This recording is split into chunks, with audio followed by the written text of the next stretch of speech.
Segala sesuatu yang diciptakan Allah pasti tak ada yang sia-sia.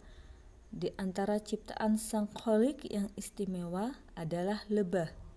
Serangga yang satu ini menempati posisi penting dibanding serangga lainnya. Tak heran jika lebah dijadikan salah satu nama surat dalam Al-Quran. Surat ke-16 dalam Al-Quran adalah An-Nahl, yang berarti lebah. Secara khusus, surat Makkiyah tersebut dinamakan An-Nahl atau lebah. Karena pada ayat ke-68 terdapat firman Allah yang berbunyi, "Dan Tuhanmu mengilhamkan kepada lebah, buatlah sarang-sarang di bukit-bukit, di pohon-pohon kayu, dan di tempat-tempat yang dibikin manusia." Lebah memang spesial. Ia merupakan makhluk Allah Subhanahu wa Ta'ala yang banyak memberi manfaat dan kenikmatan kepada manusia.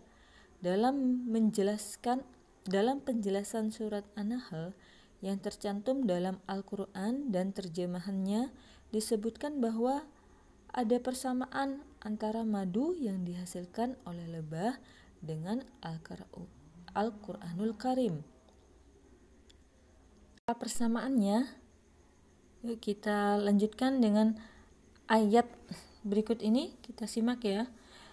Dari perut lebah itu keluar minuman atau madu yang bermacam-macam warnanya. Di dalamnya terdapat obat yang menyembuhkan bagi manusia.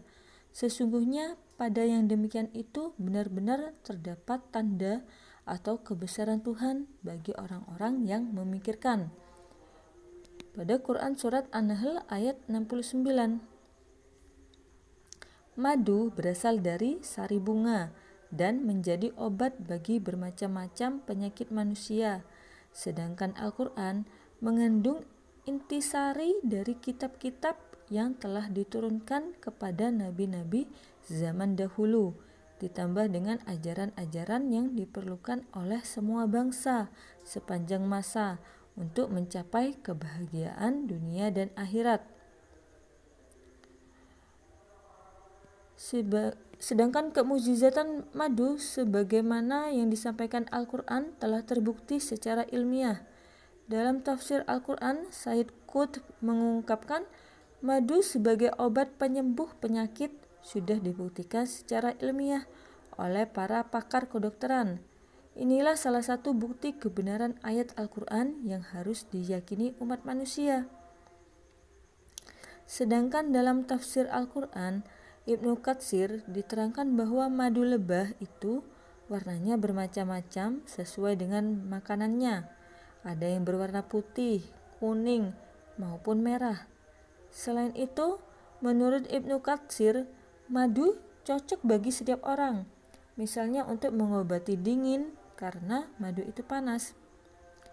Di dunia Islam, penggunaan madu sebagai obat sudah diterapkan sejak zaman Nabi Muhammad SAW.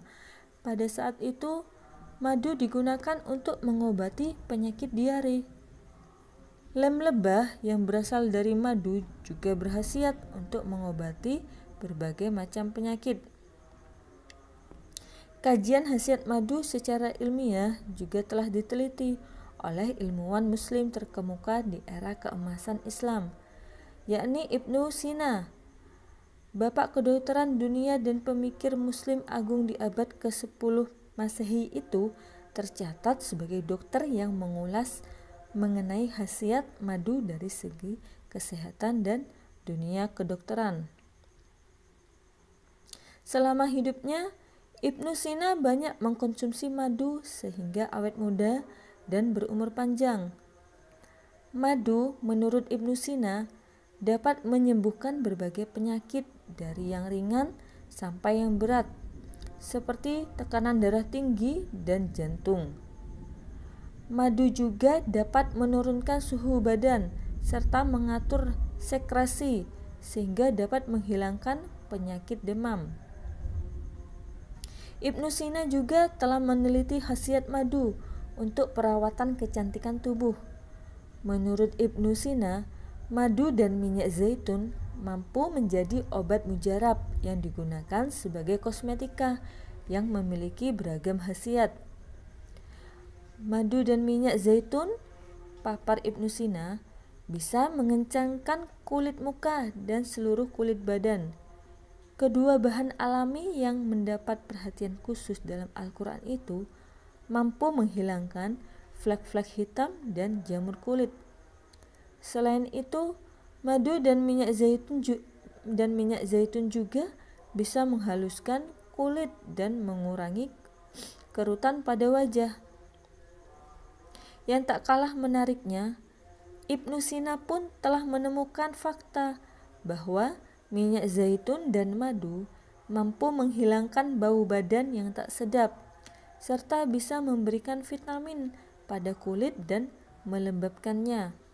Selain itu, untuk kosmetik, madu juga bisa digunakan untuk beragam kegunaan lainnya, mulai dari makanan, obat-obatan, sampai bahan untuk alat-alat kecantikan. Sejatinya, manfaat madu telah dirasakan peradaban manusia sejak dahulu kala. Orang Mesir kuno telah mengkonsumsinya.